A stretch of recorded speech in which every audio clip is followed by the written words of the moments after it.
आज या ठिकाणी लेबर पार्टी महाराष्ट्र प्रदेशच्या वतीने पत्रकार परिषद आयोजित केली होती। आजच आम्ही सोलापूरचे लोकप्रिय पोलीस आयुक्त यांना निवेदन सादर केलेलं आहे। कारण सोलापूर लोकसभा मतदारसंघातील उमेदवार राम सातपुते जे भारतीय जनता पक्षाचे उमेदवार आहेत, त्यांनी मुस्लिमांच्या विरुद्ध अशब्द वापरलेले आहेत, मुस्लिम समाजाचा अवमान केलेला आहे। त्याचबरोबर न्यायालयाने सुतळी बॉम्ब प्रकरणात जे आरोपींना निर्दोष करून सम्मान केलेला आहे, अशा मुस्लिम समाजाच्या लोकांविरुद्ध वादग्रस्त वक्तव्य करून न्यायालयाचा अवमान केलेला आहे। वास्तविक पाहता सोलापूर लोकसभा मतदारसंघ हा राखीव मतदारसंघ आहे। या मतदारसंघात मुस्लिम उमेदवार नाही आणि त्याचा मुस्लिम समाजाशी काहीही संबंध नसताना राम सातपुते यांनी केलेलं वक्तव्य हे गंभीर स्वरूपाचं आहे। या संदर्भात आम्ही निर्दोष ठरलेले जे लोक आहेत त्यांच्याकडनं न्यायालयाचे कागदपत्र आणि त्याचबरोबर इतर कागदपत्र पुरावे जमा केलेले आहेत। हे मतदान झाल्यानंतर मुंबई उच्च न्यायालयामध्ये राम सातपुते यांच्या विरुद्ध जनहित याचिका दाखल करणार आहोत। आणि कायद्याची खुट्टी हे उलटी असते।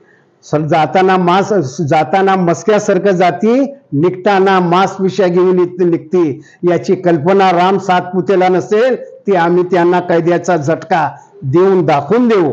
त्याचबरोबर 1 मेला वल्ल्याळ ग्राउंडवर तिथल्या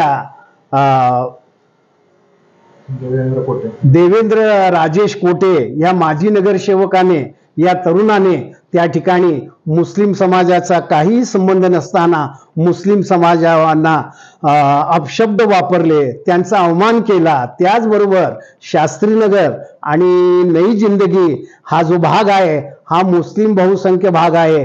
या ठिकाणी सुद्धा बांगलादेशीचे जहादी 50,000 ते घुसलेले आहेत आणि सत्य आल्यानंतर यांना ठेचून काढण्याच्या संदर्भात अशा अनेक त्यांनी वादग्रस्त विधान केलेलं आहे। आजच आम्ही राजेश कोटेला त्वरित अटक करा, नाहीतर आम्ही रस्त्यावर येऊ, अशा प्रकारे माननीय पोलीस आयुक्तांना समक्ष भेटून निवेदन पुराव्यानिशी सादर केलं। माननीय पोलीस आयुक्त यांनी मुस्लिम हिंदू समाजाच्या शिष्टमंडळाचा सन्मान केला आणि समाधानकारक ऐकून घेतलं। मी त्यांचा आभारी आहे।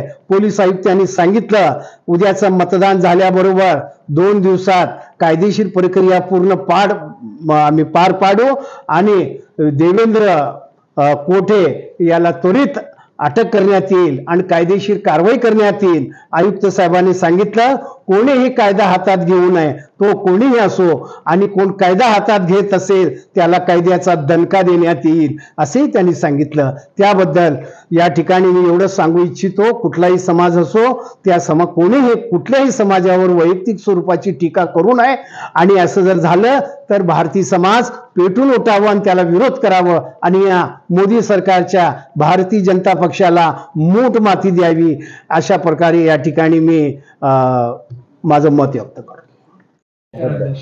मी आहात शब्बीर काझी, सोलापूर सदस्य मोहम्मद रफीक देगनाळकर, जिल्हा अध्यक्ष सोलापूर।